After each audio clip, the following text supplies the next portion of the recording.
Donc aujourd'hui, le 4 décembre 2013, nous recevons à l'émission la spécialiste Mme Camille Boissonneau, pédiatre à l'hôpital Sainte-Justine, spécialisée dans les maladies chromosomiques. C'est bien ça? Oui, en fait, Oui. c'est en plein ça. Oui. Elle viendra aujourd'hui, c'est ça, nous parler de la trisomie 21. Alors bonjour Mme Boissonneau, c'est ça, et bienvenue à notre émission.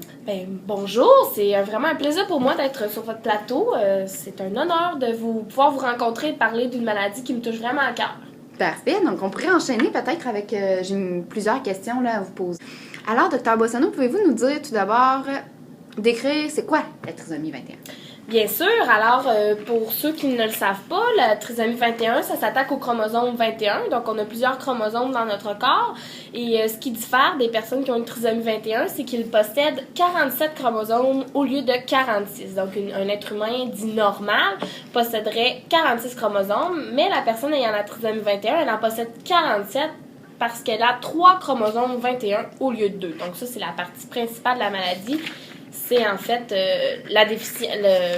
le problème qui fait en sorte que la personne va avoir la trisomie.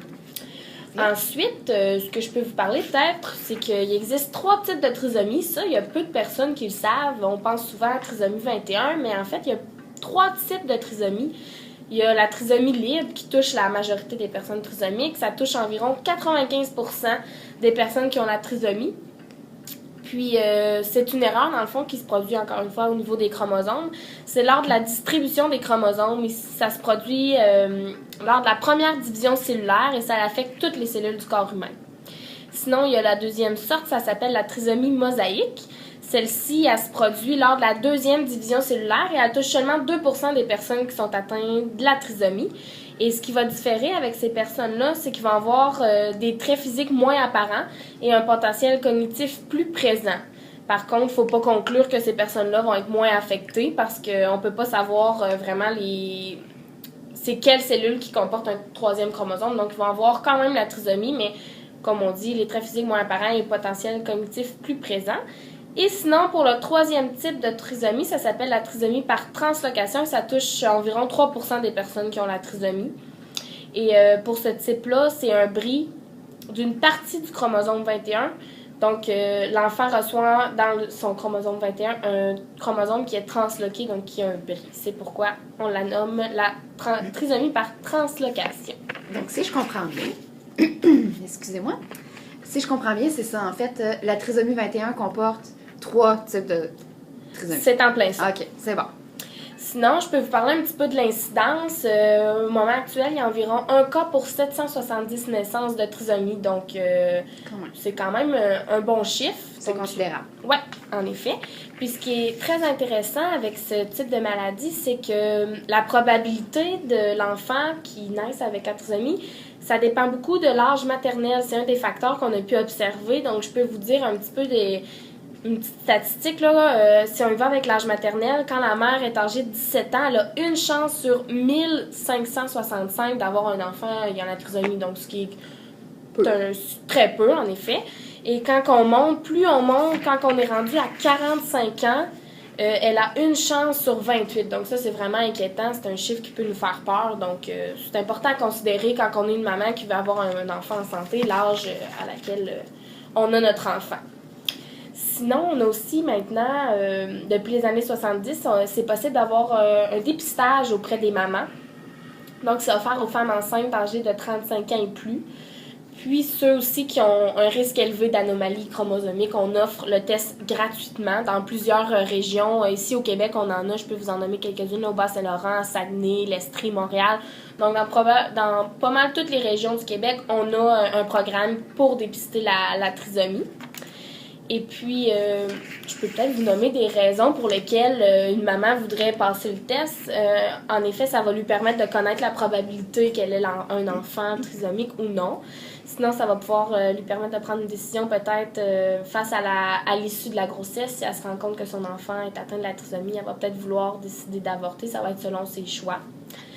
Sinon, même s'il faut dire aussi que le test, ça ne permet pas d'avoir avec certitude de savoir si le bébé va être atteint de la trisomie, mais on a même une bonne idée, là, le professionnel va pouvoir nous dire les risques. Sinon, si je continue, par rapport aux bienfaits du dépistage, certaines mères vont dire, ou certains parents, vont vouloir passer le test pour aussitôt que l'enfant va être au monde. Dans le fond, ça va permettre de donner le temps aux parents afin qu'ils puissent bien se préparer à accueillir l'enfant s'ils décident de garder cet enfant-là, de pouvoir vraiment se préparer. Puis ça va aussi permettre une meilleure prise en charge dès la naissance auprès de divers spécialistes. Donc ça, c'est souvent les mots qui nous reviennent là, de la part des parents, pourquoi ils ont choisi de faire le dépistage. Puis par rapport aux options, il y en a 2 qui s'offrent à nous aujourd'hui. Donc il y a par les marqueurs maternels sériques, ça c'est, pour le dire dans un langage plus commun, c'est une prise de sang, dans le fond, qui est faite au 1er ou au 2e trimestre de la grossesse de la mère. Donc, on va observer les facteurs protéines dans le sang de la mère pour savoir si l'enfant a une chance d'avoir la trisomie. Une chance, on dirait pas une chance, on dirait peut-être plus un risque, hein? Sinon, on peut aussi le faire par échographie. On va mesurer la clarté nucale de l'enfant, donc au niveau de la nuque, puis on va pouvoir avoir une bonne idée si l'enfant est atteint de la trisomie ou non. Intéressant, c'est bien. Vous me donnez beaucoup d'informations. Je vous demanderais peut-être, en fait, on sait que cette maladie engendre diverses conséquences. Donc, est-ce que vous pouvez nous en dire davantage pour nos auditeurs là, qui aimeraient s'en connaître plus? Bien sûr. Tout d'abord, il y a les traits physiques qui sont souvent très apparents chez les personnes qui ont la trisomie. Je vais vous les nommer, puis vous allez pouvoir probablement vous rappeler si vous avez déjà vu des personnes atteintes de cette maladie. Ça va faire un petit lien dans votre tête. Il y a souvent, ces personnes-là vont avoir une crâne plus petit, une nuque plate et large, un visage rond, des yeux bridés, un nez court, un tonus musculaire généralement plus faible que les autres, puis une petite bouche qui va souvent les amener à sortir fréquemment la langue de leur bouche. C'est dû à leur petite bouche. Sinon, elles vont aussi être plus petites que la normale. Ils vont avoir des membres et des doigts qui sont plutôt courts. Ça, on le remarque très souvent. Une croissance lente, mais un vieillissement rapide. Donc, ça, c'est toutes des conséquences physiques qu'on peut observer chez la personne atteinte de la trisomie. Sinon, si on y va plus du niveau cognitif, évidemment, il y a des répercussions au niveau du développement cognitif de l'enfant. On peut y aller. La principale, c'est qu'ils vont être atteints d'une déficience intellectuelle qui va être généralement de légère à modérée. Donc, ça, c'est le point principal. Ils sont atteints d'une déficience. Sinon, pour en nommer quelques autres conséquences, il y a des dysfonctions métacognitives, donc des troubles de la perception, une insuffisance à exercer un contrôle sur les procédures de la pensée. Sinon, il y a encore des disharmonies de la pensée logique, donc des absences de procédures de raisonnement. Et ainsi de suite. Je nommerai pas toute la liste parce qu'elle est très longue, là, mais juste pour vous donner une bonne idée, c'est pas mal ça. Sinon, ce qui est important à considérer, les personnes qui sont atteintes de la trisomie ont souvent plusieurs problèmes de santé connexes qui vont venir, dans le fond, sont atteints de la trisomie, mais ils ont aussi plusieurs problèmes de santé qui s'apparentent, on peut dire, à la maladie. Donc, je vais vous en nommer quelques-uns. Ils ont plusieurs risques de souffrir de malformations du squelette. 40 à 50% des enfants qui ont la trisomie vont avoir des anomalies cardiaques. Donc, ça, c'est quand même important à considérer, là.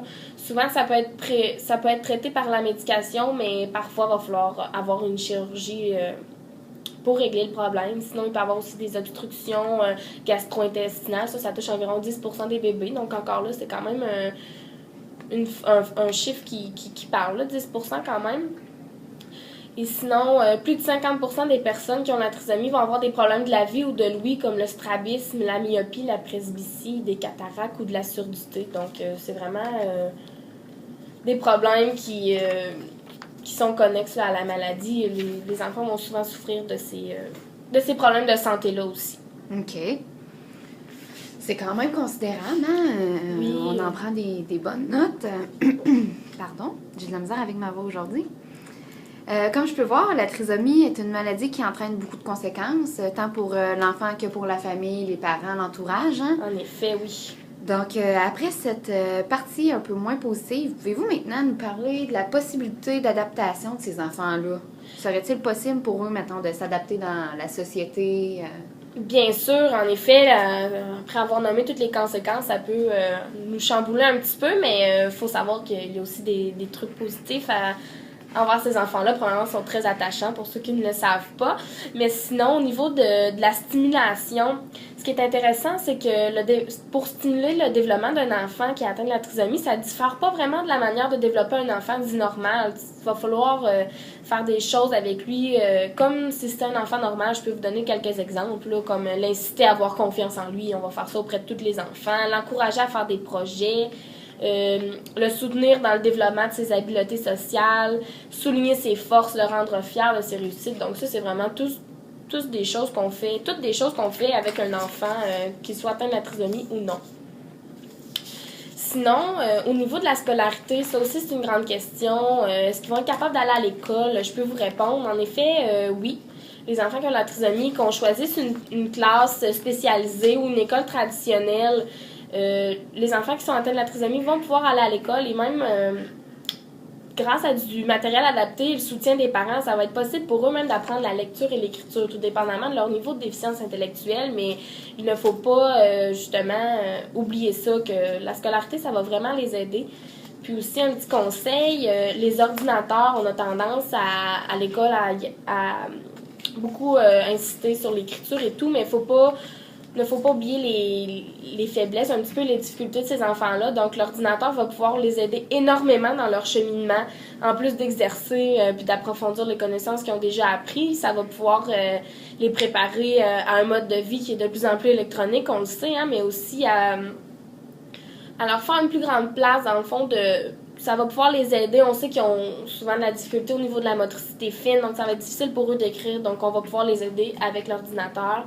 Puis sans oublier de faire un plan d'intervention individualisé. Ça, c'est souvent les éducateurs spécialisés qui vont pouvoir faire ça pour vraiment cibler les objectifs qu'on veut atteindre avec ces enfants-là et les aider du mieux qu'on peut. Donc, j'imagine que l'ordinateur peut être une source de motivation pour les En enfants. effet, en plus de les motiver, ils vont pouvoir apprendre beaucoup grâce à cet outil-là. Donc, c'est super. Parfait. Bien, je vous remercie de notre présence à notre émission aujourd'hui, ça me fait Boissonneau. plaisir. Ça me fait vraiment plaisir. J'espère que j'aurai pu informer la population face à cette maladie-là. Et merci de m'avoir invité sur votre plateau. Bien, ça me fait un grand plaisir. Merci à vous. Merci. Bye bye.